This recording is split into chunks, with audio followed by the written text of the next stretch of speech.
From inside our two-bedroom apartment in downtown Baltimore, it is the MASN All Access Podcast. Paul Mancano, Brendan Mortensen, here with you as always on a beautiful day. Yeah, I've got rocking my I'm with Trey shirt. it's a good Just shirt. thought I'd bring that up for the Trey Mancini Foundation. Yeah, These are pretty awesome. I was too late for last year was such a whirlwind. I don't know if you know. I missed out on I missed out on the unfortunately on the fight t-shirts. So I thought I'd, go back in with the I'm with Trey shirt. the sentiment remains the same. The back is even cooler, which is a shame because I can't show it on the podcast, but Yeah. it's like a little design of Trey. So good stuff. I don't know if you Neato. know, he plays baseball He does. in a few days. He does. For opening day. Yeah. He's making his triumphant return to the field in just a couple days. Big time. Opening day is on Thursday. Whew. That came up quick. Spring training is officially done, Brendan. Yep. We have plenty to talk about and dissect because since we last recorded our previous podcast, Literally everything happened. everything has changed. Yeah. Everything in the entire world, but mostly just on the Orioles roster. 40-man and 26 projected roster change because I guess at some point Michael Eyes listened to our podcast and said, I'm just going to do whatever I can to make these guys look like absolute buffoons. Yeah. Which we kind of already do. We do. We don't need your help, Mike. Just for the future. We've got it covered. Yeah. All of our predictions are shot. Yep. We came up with roster predictions at the beginning of spring training. Just throw them out the window. Don't even go back. I'm not going to bring up the graphics. Yeah, please don't go look at them. They are so off and so bad. Yeah. We could not have seen a lot of these moves coming, and we have so many moves to discuss since our last podcast. I feel like we'll have to go chronologically here, Brendan. I mean, in our defense, I think there were a lot of people who were surprised by some of these Orioles moves. We were not the only ones. Yes, there were guys that we thought were pretty much locks to make the roster that did not end up making the roster. Yes. So we've got a lot to break down here, Paul. And guys that we did not see coming in at all. Yeah. Suddenly working their way onto the roster. Do you want to go chronologically here, Brendan? Yeah, let's do it. Let's start with going all the way back to the Wade LeBlanc Grandpa Simpson meme of leaving and coming back and leaving and coming back. That feels like forever ago. It does. It was, I don't know, Wednesday? Probably as soon as we got off the podcast. Yeah. So essentially, Wade LeBlanc, who we thought was kind of a fringe candidate for the roster at that point. Well, first off, what happened was Keegan Aiken, in his last start on MASN, got hit around. Yes. Wade LeBlanc. Actually, no, I'm getting the order of this wrong. We're already starting off this so poorly. So Wade LeBlanc requests his to be released. Yeah. And so he's gone, and he's granted it. And he was on a minor league deal. Then Keegan Aiken gets hit around in his start. Then Wade LeBlanc on the next day is brought back on a deal that is exactly the same as his previous deal, only it is a major league deal. So he is guaranteed the money. He said he was just going to test the market, see what was out there, and within 24 hours decided to return. He did not like the market. Yeah, exactly. Within a day or two of that, Keegan Aiken gets optioned down to AAA Norfolk. Did you think that those two events were related at all, Brendan? I don't know if one directly played into the other. I think if Wade LeBlanc were to make this roster, he probably makes it as a long reliever. Brandon Hyde has said, we speculated for a little while that the Orioles might go with a 6-man rotation. And if they had gone with a 6-man rotation, I think Wade LeBlanc is probably your number 6 starter. But because it sounds like Brandon Hyde just wants to go with a 5-man rotation, I think LeBlanc is probably in the bullpen. So it's not like he's coming in to replace Keegan Aiken in the starting rotation. But he certainly gives you more depth in terms of a guy that can eat a lot of innings coming out of the bullpen. So even if he's not starting games, he still plays a similar role, and he was much better than Keegan Aiken in spring training. He was, and we said so many times on this podcast, don't pay attention to spring training stats. Yeah. To quote Rock Kabako from his article this morning, spring training stats don't matter until they really do. Unless they do. Yeah. He way outperformed Keegan Aiken in spring, but we didn't think that mattered. Yeah. Keegan Aiken gave up 10 earned runs in 9 innings this spring, and Wade LeBlanc, meanwhile, gave up what?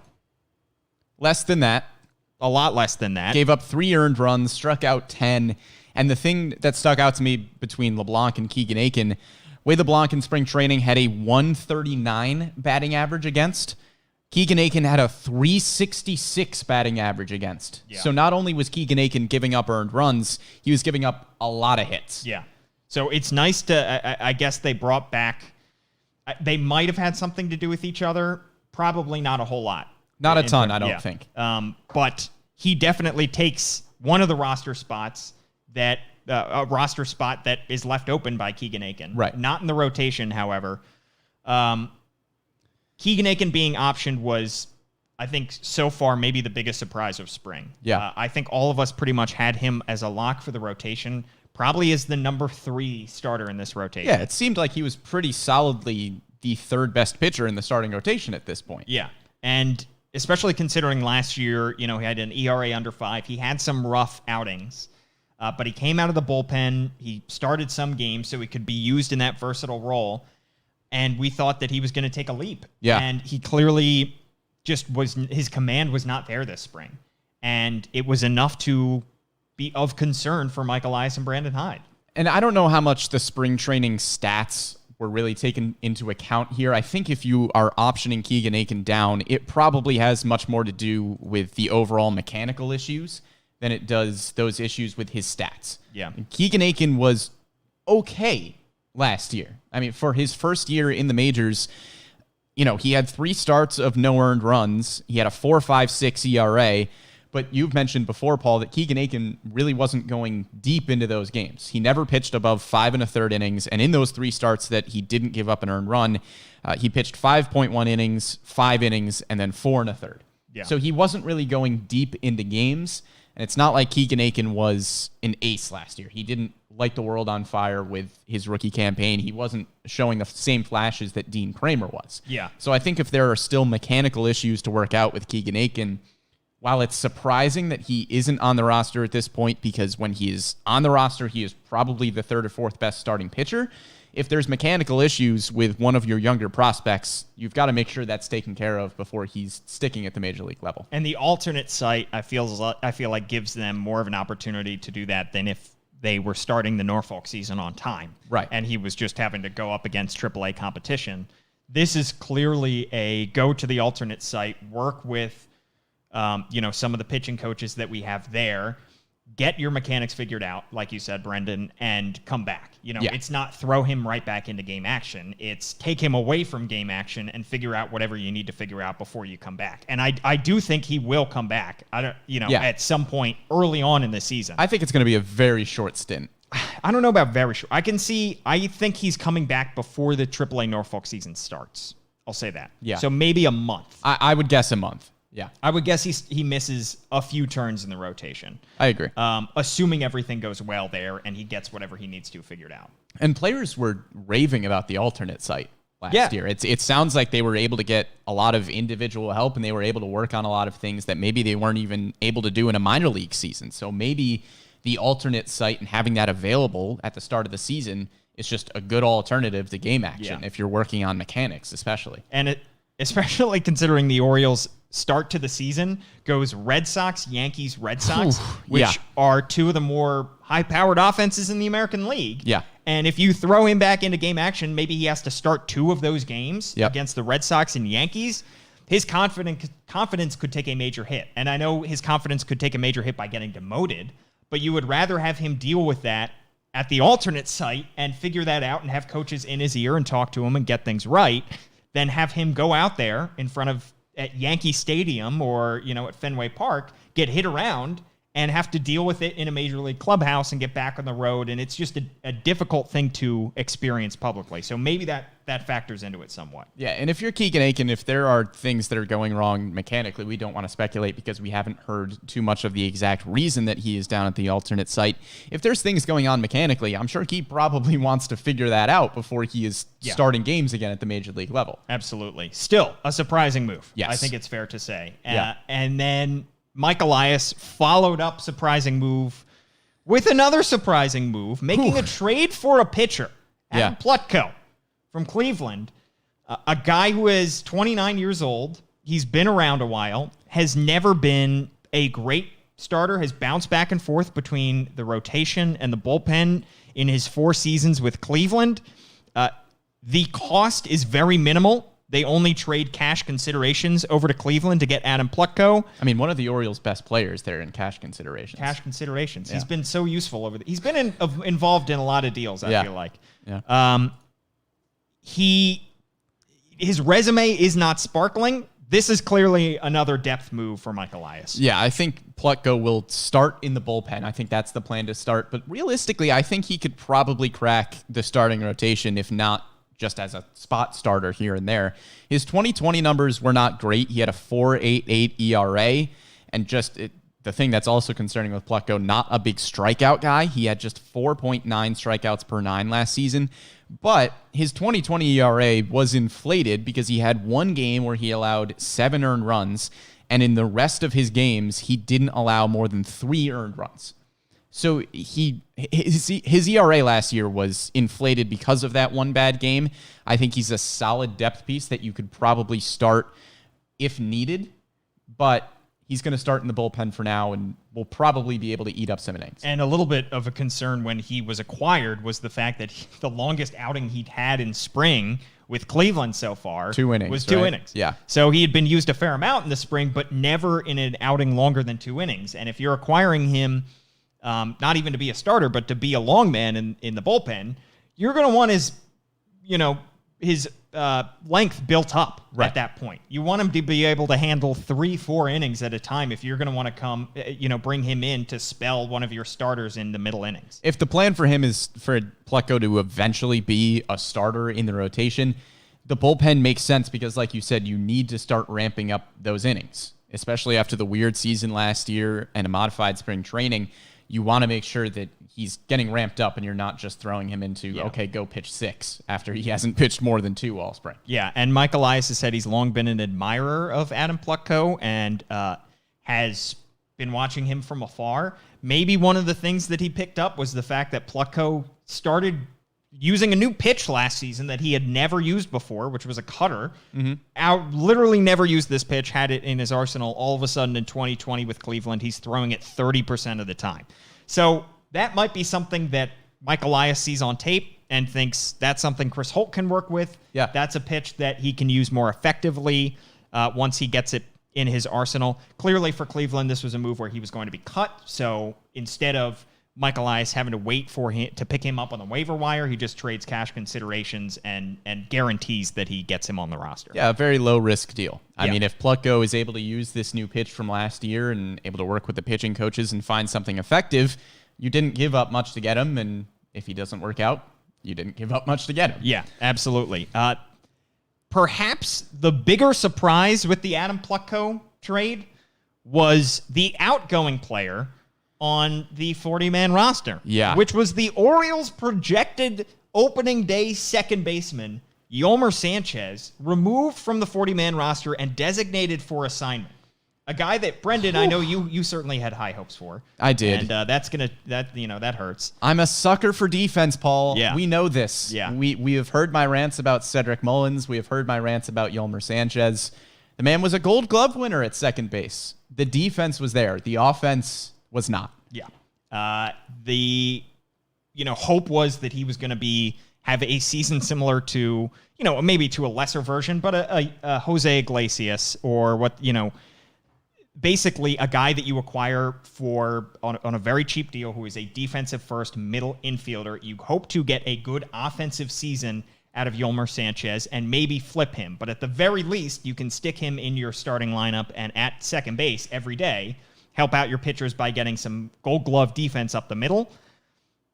All of that is thrown out the window. Yeah. They just decided to designate him for assignment. I thought that there were candidates that they would probably designate for assignment before they did that. I thought Cole Sulser would probably be somebody that they would remove from the 40-man.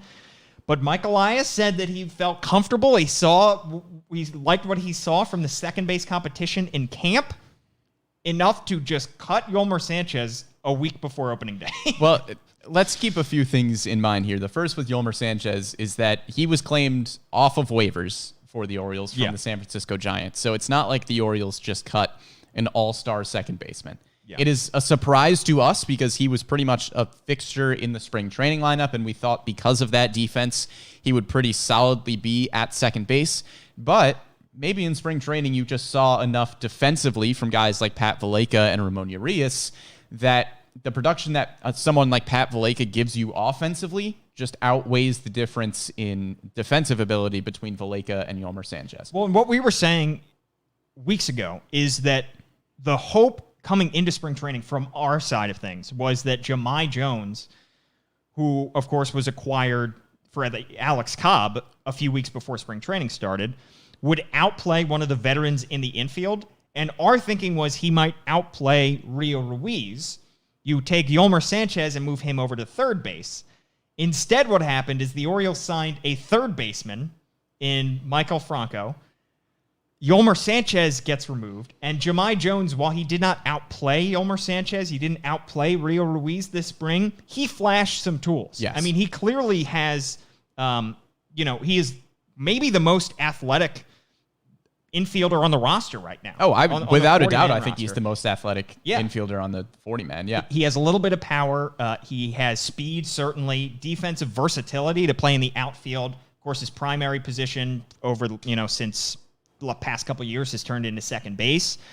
They like what they see from him. He's only 23 years old. He is not going to make this opening day roster, but Jamai Jones, I think, certainly factored into this decision to let Yolmer Sanchez go, because I think that they feel it's not just them showing confidence in Ramon Urias and Pat Valaika. I think they want to see what they're going to get from Ramon Urias, because remember, he's only 26, 27 years old.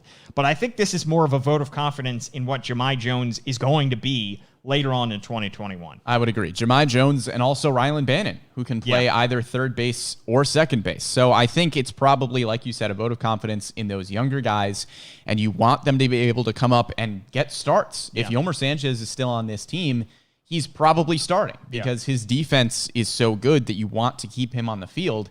But this gives Jamai Jones and Rylan Bannon a little bit more space to work their way up. It's just, we had him penciled in, I think, for so long, in part because he was claimed off waivers, so it's not like they brought him in on a major league deal via free agency, but he was just sitting there on the 40-man roster for so long. Yeah. While we saw so much upheaval on that 40-man roster, we saw Renato Nunez get non-tendered, or we saw Hanser Alberto get non-tendered. We saw Renato Nunez get designated for assignment, and Yolmer Sanchez was just sitting there through that whole thing. And he made it all the way through spring training with a week left. So that's why in our heads we had him in there as pretty safe, because there were so many guys that they picked Yolmer Sanchez ahead of. They said, we would rather have Yolmer Sanchez at his price point on this roster than Hanser Alberto, than Renato Nunez. So we took that as a sign to say, they feel good enough about Yolmer Sanchez being their second baseman, but it feels like the competition just crept up on Yolmer Sanchez during spring training, and we were busy paying attention to the starting pitching battle. We were paying attention to the Rule 5 guys,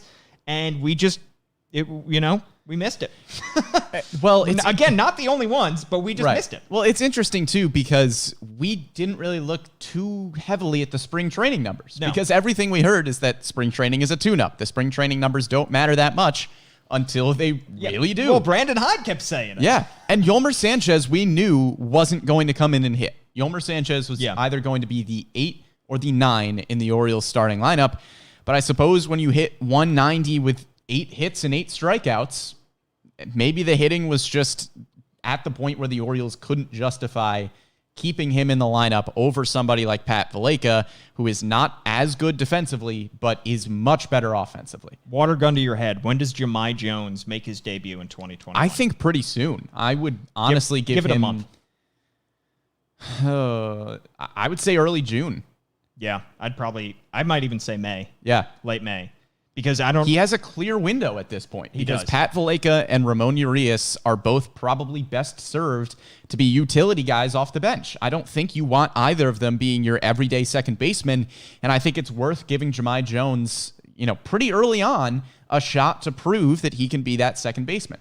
Water gun to your head. Does Rylan Bannon or Jamai Jones make his debut with the Orioles first? I'd say Jamai Jones because he's already made his major league debut with the Angels last year. I think he's probably a little bit closer.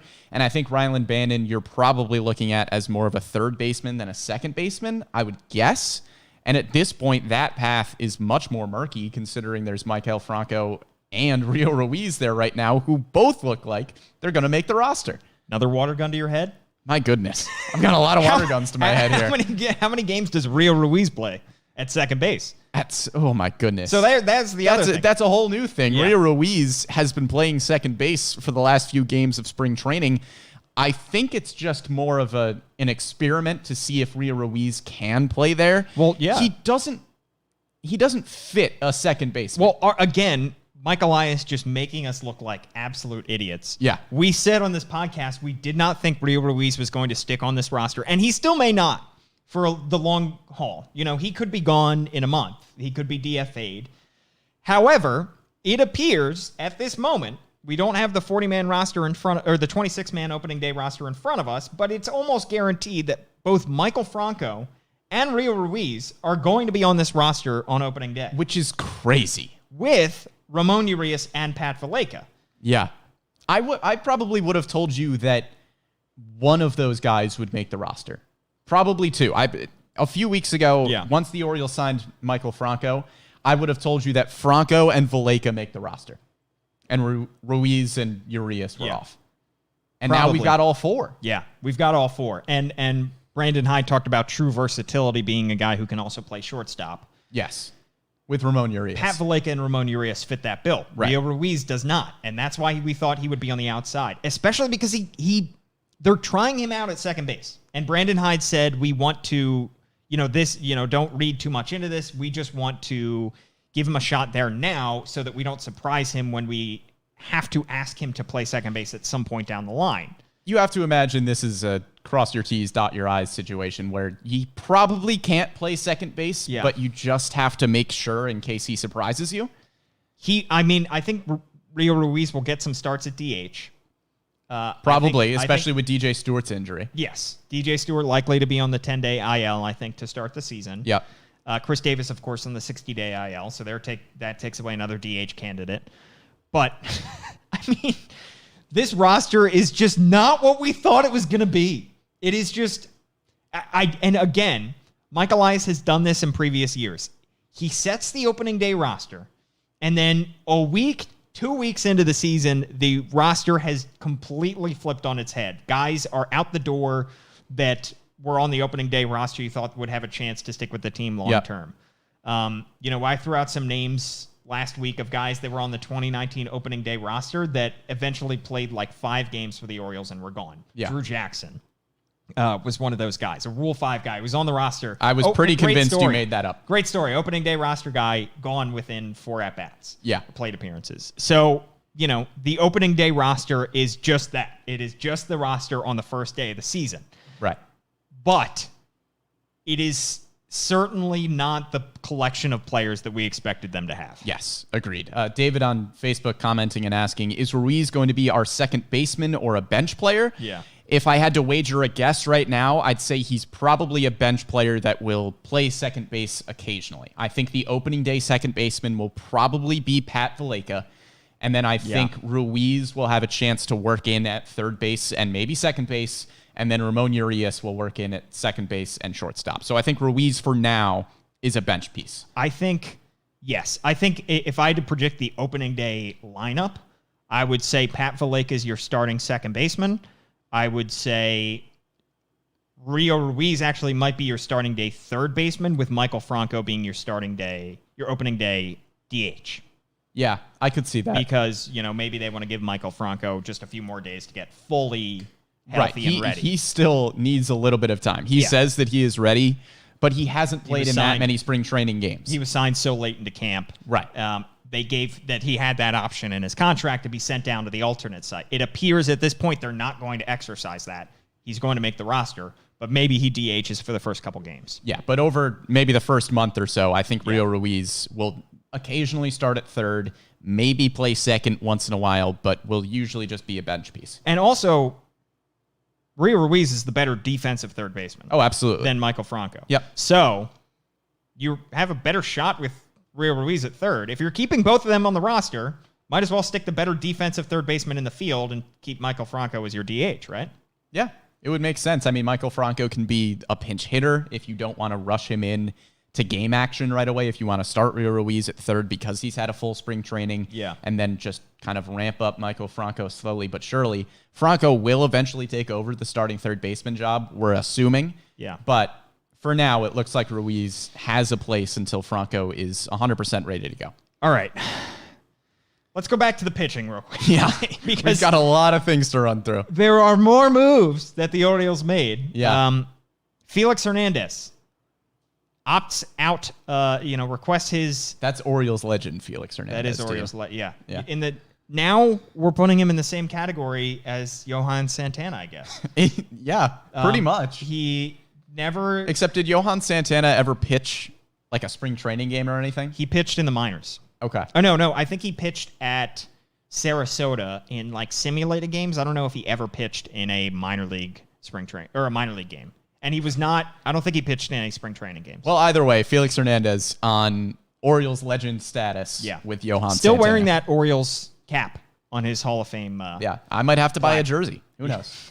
What a whirlwind month it was for Felix Hernandez. Yeah. Another guy that we had on, shakier ground than Keegan Aiken in terms of making this rotation. But we thought of all of the guys that were brought in on minor league deals: Thomas Eshelman, Wade LeBlanc, Felix Hernandez, and Matt Harvey. We thought Felix Hernandez, of those four, had the best chance to make the opening day roster. And we looked at his spring training stats last year with Atlanta. We looked at his track record. We looked at his comparison stats with Eshelman and LeBlanc and Harvey, and we thought this guy has the best chance. And the fact that they signed him before they signed Harvey. Right. Matt Harvey made the rotation. Both Rule 5 guys made this roster. Felix Hernandez did not. Paul, I'm going to be honest. I think 14-year-old Brendan took over because I just had this unabashed faith in Felix Hernandez, and it was probably misplaced. Your reasoning last week for him making the team was because he's Felix Hernandez. Pretty much, yeah, because I just had the faith in Felix Hernandez that he would be motivated to bolster his Hall of Fame push. And I think I bought into the motivation of, I want to make the Hall of Fame. I want to hit stats X, Y, and Z. And I bought into him being able to make it work. That's obviously not what happened. And I think Felix Hernandez probably just, if it weren't for the injury, I don't know if Felix Hernandez still doesn't make this roster. Right. I think he needed an opportunity to show that the velocity could increase, to show that he could work his off-speed pitches more. And if Felix Hernandez doesn't get injured, we're probably having a different conversation. Right. I think that was a fair assessment by you to think that he was going to figure that stuff out, and he just didn't have enough time to do so. Yeah. If he had more starts, if he didn't have that elbow soreness, he'll probably get picked up somewhere. Maybe. And hopefully after the injury, he'll be able to have a little bit more time to get that velocity up and prove that he can work with a slower velocity. I mean, for all we know, considering what we saw with Wade LeBlanc, he could. For all we know, the Orioles could take him back. Could re-sign him in a day. Yeah. And just change that narrative. I mean, it would make sense. To me, I think that the Orioles just told him, "You're not making this roster," because it wouldn't make much sense if they told him, "You're making this roster, but you're starting the season on the IL." That wouldn't make a whole lot of sense to me from Felix's perspective if he was the one that said, "I want out," because now he goes into free agency with an elbow injury and with poor spring training stats. Right. So he has to prove not only that he can get that velocity back up, but he has to prove he's healthy. Whereas if he was on the Orioles injured list to start the season, he would at least be rostered and have a chance to rehab with a major league training staff. He needed the games to get ramped up. Yeah. I think that if Felix Hernandez didn't get injured, pitched in a year. I think there was a pretty good chance that he could ramp up the velocity a little bit, and much like Matt Harvey, he could improve those spring training stats as he went along. Matt Harvey didn't make the Orioles roster because of his spring training numbers as a whole. Matt Harvey made the Orioles roster because his last 2 or 3 spring training starts, his velocity increased, His other pitches worked a lot more effectively than they had before, and he wasn't giving up as many hits. He showed a lot of improvement over spring training, and it's unfortunate that Felix Hernandez doesn't get that same chance with this injury, but you just can't really justify keeping him on the roster because you didn't see that progression. Yeah. If Matt Harvey only made 2 starts and, Felix Hernandez made, 4 total, or Felix Hernandez made he 3 made total. 3 total starts. But the last one was just an inning. Right. If Matt Harvey had that same body of work, had the first 2 starts that he did, and then got pulled in that third start Same with story. Elbow soreness, you can't make a case to keep Matt Harvey because he had not shown you enough. So maybe, hypothetically, Felix would have shown you enough in those last 2 starts, but he just ran out of time to be able to make this team.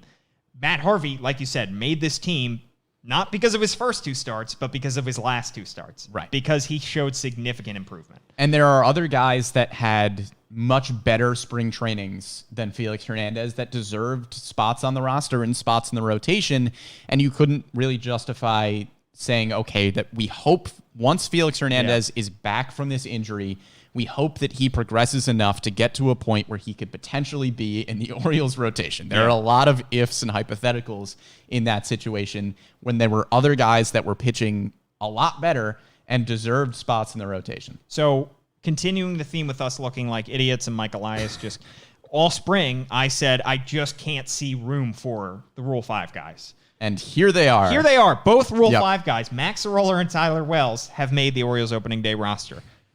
Awesome. It's a huge accomplishment. And it's awesome to see both those guys. And personally, I love to see it because I like going with these Rule 5 guys. There's such a low-risk opportunity to have these guys in here. They're both still 25, 26 years old.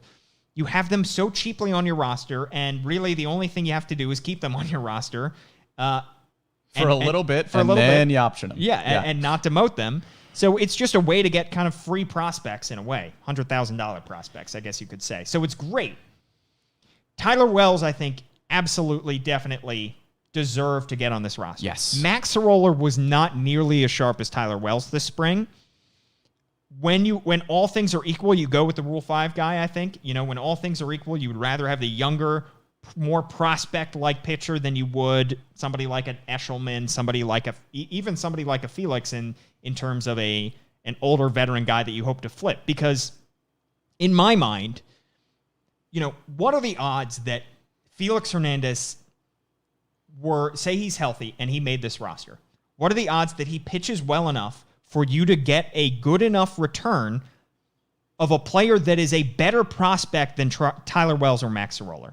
Not particularly high. Not particularly given high. His track record, given the fact that he has not had an ERA, around 6, under 6 in the past couple of years, not particularly high. Now, we would hope that would happen, and it would be a great story if it happened, and we've seen it happen before on occasion with Tommy Malone and others. But the odds of it are not high. So you take the bird in the hand, which is a Max Aroller or Tyler Wells, a prospect that is not going to be in your top 30 prospects, but, still has potential, still is fairly young, overtaking an older veteran that you hope performs well enough to flip to get another prospect back. So you take the younger guy, if that makes sense. Absolutely. Does that make sense? Okay. Tyler Wells probably is not eligible. He's probably protected if he doesn't have his injury last year. Yeah. Tyler Wells is a good young pitcher, and he deserved to make this Orioles roster. I mean, he allowed 1 earned run in 9 innings. That is basically what we were talking about with Bruce Zimmerman, who earned himself a roster spot. And Tyler Wells goes 9 innings, 1 earned run, 12 strikeouts, which you could argue is an even better spring training performance than Bruce Zimmerman, who went 9 innings, 10 strikeouts, no earned runs. They're both right there. Max Aroller is the interesting one because he was not fantastic in the spring, pitched 7 innings, allowed 5 earned runs. And the interesting thing with Aroller, which we'll talk about in a bit when we talk about the last Orioles roster spot, you have to choose one guy realistically between Travis Lakins, Dylan Tate, and Cole Sulser. If it's me, I would probably rather have both Dylan Tate and Travis Lakins than Max Aroller, who didn't perform very well in spring training. But the thing with both Lakins and Tate, which we'll talk about, is that they both have 2 minor league options. Yeah. So potentially, you're not losing these in guys. a hypothetical scenario here, you could keep one of either Travis Lakins or Dylan Tate, option them down to the minors for a little while. Yeah. As soon as the date comes where you are allowed to option the Rule 5 guys, you could maybe option Max Roller down and call back up one of Travis Lakins or Dylan Tate that doesn't end up making the Orioles opening day roster. Right. Similar to how the Orioles did with Richie Martin. They kept him on the roster the entire season. And though he struggled at the big league level, they now still have a guy that they think could be useful in their infield in 2021 or 2022.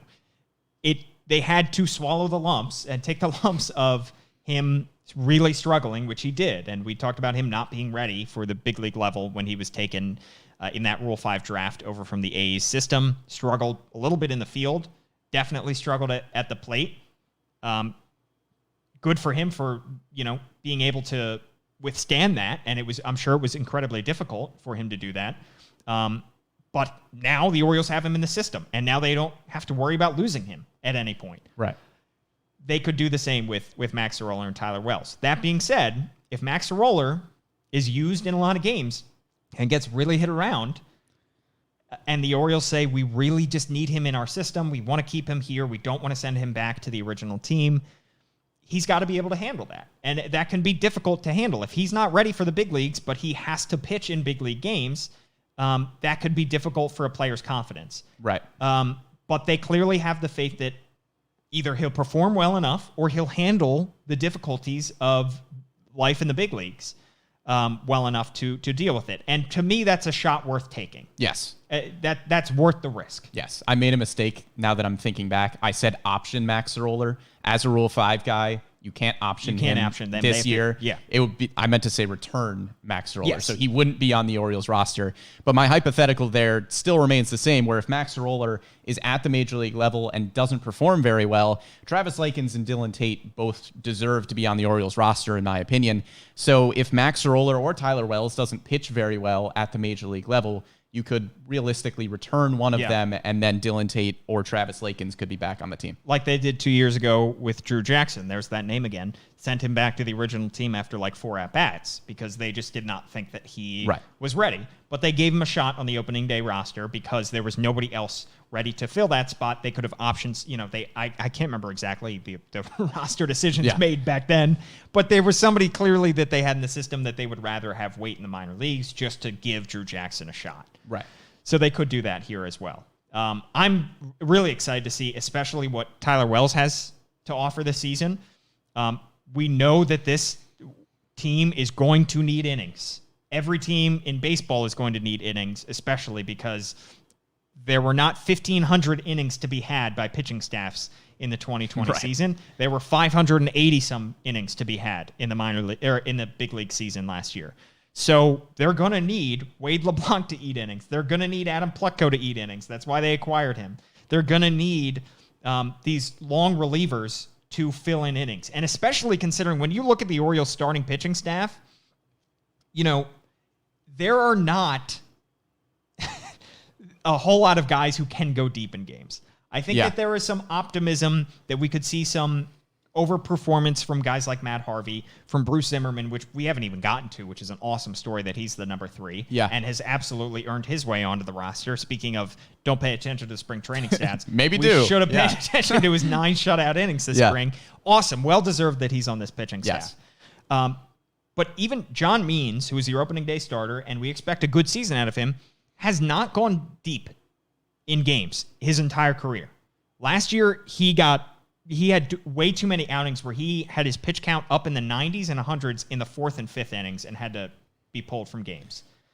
Dean Kramer, still had outings like that also last year. Yep. I don't think he ever went longer than 6 innings. Keegan Aiken, his longest performance, 5 1/3. Yeah. So, and Matt Harvey, of course, we don't really know what we're going to get from number 3 starter Matt Harvey. Yeah. And he definitely has the potential to have a blow-up outing and have to get pulled early from games. Jorge Lopez, he had some blow-up outings where he had to be pulled after an inning and a third or whatever it was. So they're going to need these long relievers. They're going to need innings out of this 14-man pitching staff. Yeah. So they're hoping that Max Sorolla and Tyler Wells can be part of the solution to deliver you that. Well, one quick thing I want to say is that when we say number 2 starter Matt Harvey, he is starting the second game of the season. Yes.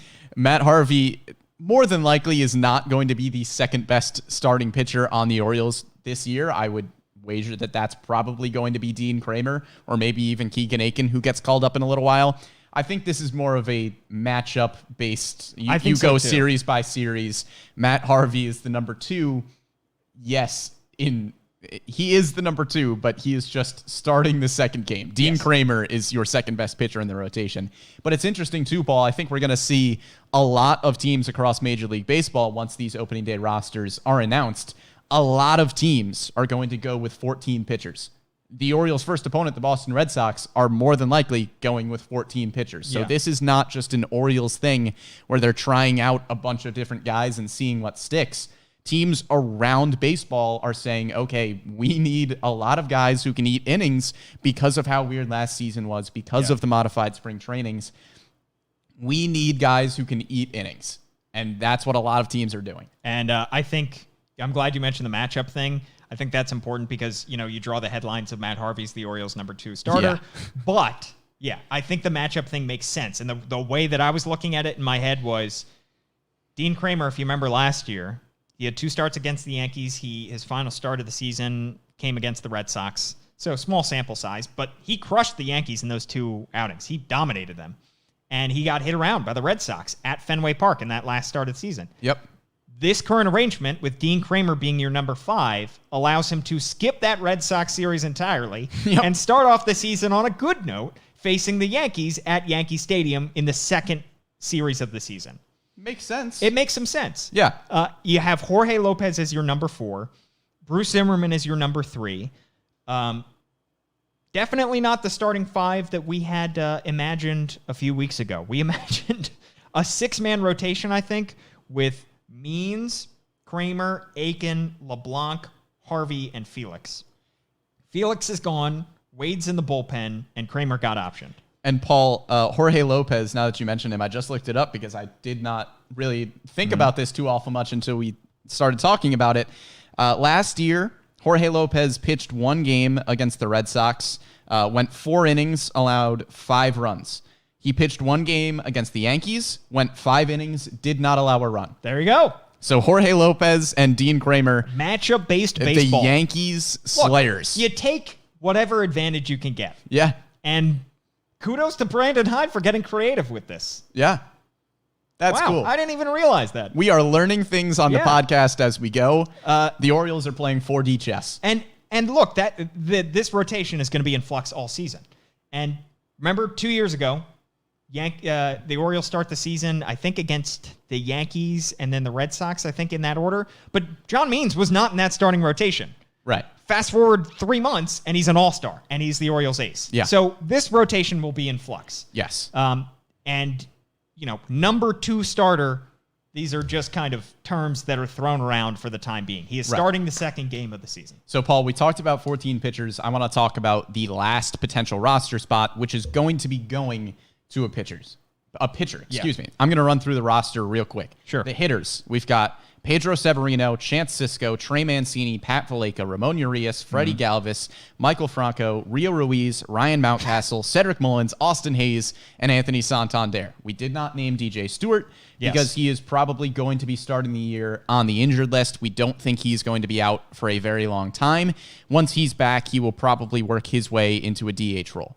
So those are the 12 hitters that the Orioles are going to be starting with for their opening day roster. This is not, it's pretty much all but confirmed except for the last few guys, but the last few guys are who we want to talk about with the pitchers. Yeah. The ones that we know are making the roster: John Means, Matt Harvey, Bruce Zimmerman, Jorge Lopez, Dean Kramer. That's the starting rotation. That's the 5. In the bullpen, Cesar Valdez, Paul Fry, Tanner Scott, Sean Armstrong, Tyler Wells, Max Sorolla, Wade LeBlanc, Adam Plutko. I got the graphic up. There we go. That's the right graphic. And then... Wrong graphic. It is going to be one of Travis Lakins, Dylan Tate, or Cole Sulser. We didn't put Cole Sulser up there because of the 3, he probably has the worst shot of making the roster. He does have a 3.6 ERA in 5 games this spring, but he had a 5.56 ERA in 2020. He tried to work into the closer role a little bit, and that did not work out very well. I think if you're picking between those three, Dylan Tate and Travis Lakins Sr. are the clear number 1 and number 2 options, and I think that's what the final roster spot is going to come down to. Yeah, I would guess at this point, unless... And also, we have a wild card. We've been hearing from Brandon Hyde that Anthony Santander is ready for opening day or is expected to be ready. However, he has not played in a game in over a week. Right. He has been kept out of spring training action on the backfields. First, Brandon Hyde said he was on the backfields for a lot of at-bats, so that's why he wasn't playing. Then we heard he had a little bit of a muscle strain, so he has been kept out. However, they say that he's going to be ready for opening day. If something changes in that and he starts the season on the IL, that will open up another roster spot. Right. That I don't imagine the Orioles would go with 15 pitchers. I don't think so. But you never know. I think in that scenario, you would probably call up Ryan McKenna, maybe, because you would need another outfielder at that point if you only had only have 3 outfielders. Ryan Mountcastle. Trey Mancini can play in the outfield. He could, but I think, especially in the beginning of the season, I can't imagine the Orioles are going to want to stick him in right field. I think Trey Mancini, as you're ramping him up, is probably going to be first base DH. But let's not talk about that scenario until we find out whether Anthony Santander is actually going to be on the injured list or not to start the year. Obviously, hopefully not, and the Orioles won't have to worry about it. But I think with the 2 pitchers, Travis Lakins and Dylan Tate, they have both been pretty bad this spring. Travis Lakins with an 8.59 ERA, Dylan Tate with an ERA of 9.